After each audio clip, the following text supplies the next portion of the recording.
आमचे वडिलांसारखे या कार्यक्रमाचे अध्यक्ष गजानन देशमुख प्रेस क्लब सचिव आणि काडगे बाबा आश्रमचे संचालक तसेच आमचे इथं आलेले ज्या रुग्णाला सुविधा देण्यासाठी आणि अमरावती प्रसिद्धच नाही पूर्ण महाराष्ट्रामध्ये प्रसिद्ध आहे त्यांचं नाव डॉक्टर केसर खान हे ऑर्थोपेडिक तज्ञ आहे हाडाचे तज्ञ आहे सर स्पेशलिस्ट आहे आणि सरचा खूप चांगला नाव आणि खूप चांगला हेड आहे। मागचे रविवारी सरना एकाच दिवशीमध्ये आपल्याला 4 ऑपरेशन केले 4ही सक्सेसफुल आहे। 2 समोर बसलेले आहे एक नंबरच्या रूम मध्ये मेजर सर्जरी केली सरना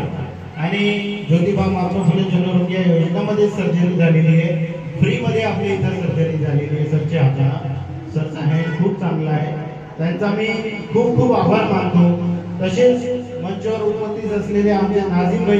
दर्यापूरचे जे आमच्या पाठीशी नेहमी सगळे असतात आमचे मोठे बंधू सुधीर भाऊ बाबा आमच्या हॉस्पिटलमध्ये आमच्या कोणत्याही गोष्टी काही प्रॉब्लेम असो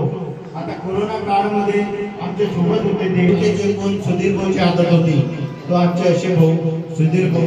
तसेच आमचे मित्र शर्माजी कावटे ते सोबतच आहे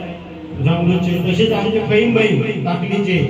हे सोबत एक आमचे फॅमिलीचे मेंबर आमचे भाऊ नेहमी सोबत असतात आणि तसेच दर्यापूरचे दमंग पत्रकार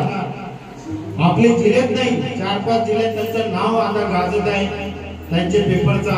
खरंच अमोल भाऊ कंटाळे हे आमचे सोबत नेहमी पाठीशी उभे असतात आणि हे असे लोक आहेत ज्यांना खरा जे होते आणि खरे सोबत राहतात नेहमीसाठी आणि आमचे हॉस्पिटलचे डॉक्टर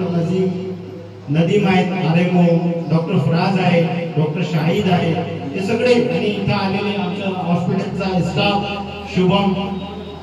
जमीन पडगाव हे सगळे लोक आज आपण हे जे कॅम्प आहे हे कॅम्प वेळेवरच आम्ही अरेंज केलेला आहे। पहिले आमची काही तयारी झाली नाही ऍक्च्युअली पहिले विचार होता की कॅम्प चांगला करू पण वेळेवरच आम्ही ठरवला दर रविवारी सर आपल्या इथं हे जे हाडाचे तज्ञ डॉक्टर यांची सुविधा आपल्या इथं दर रविवारी हे देणार आहे। जे गरीब गरजू लोक आहेत जे अमरावती अकोला जाऊ शकत नाही ज्यांना फ्री मध्ये आता आम्ही एक आठवड्यात परत झाला सरच्या सोबत जोडलो आहे एक आठवड्यामध्ये सरना खूप पेशंट पाहिले आणि जे ऑपरेशन केले तुमच्या समोरच आहे मोठे ऑपरेशन फ्री मध्ये झालेले आहे। आपल्या इथं ज्योतिबा महात्मा फुले प्रधानमंत्री जनआरोग्य योजना आणि मुख्यमंत्री सहायता निधी आहे। आता पुढचा आमचा जे प्लॅन आहे जे रीडची हड्डीचा सर्जरी असतो जॉईंट रिप्लेसमेंट असतो ते दर्यापूरमध्ये गजंग होणार आणि शक्य झाला तर आपण या निधीमधून फ्री मध्ये करायचा प्रयत्न करू। तुमचा आशीर्वाद आमच्या सोबत आहे या सगळ्या गोष्टीसाठी आणि आपल्या जिल्ह्याचे जे खासदार आहेत जे पहिले आमदार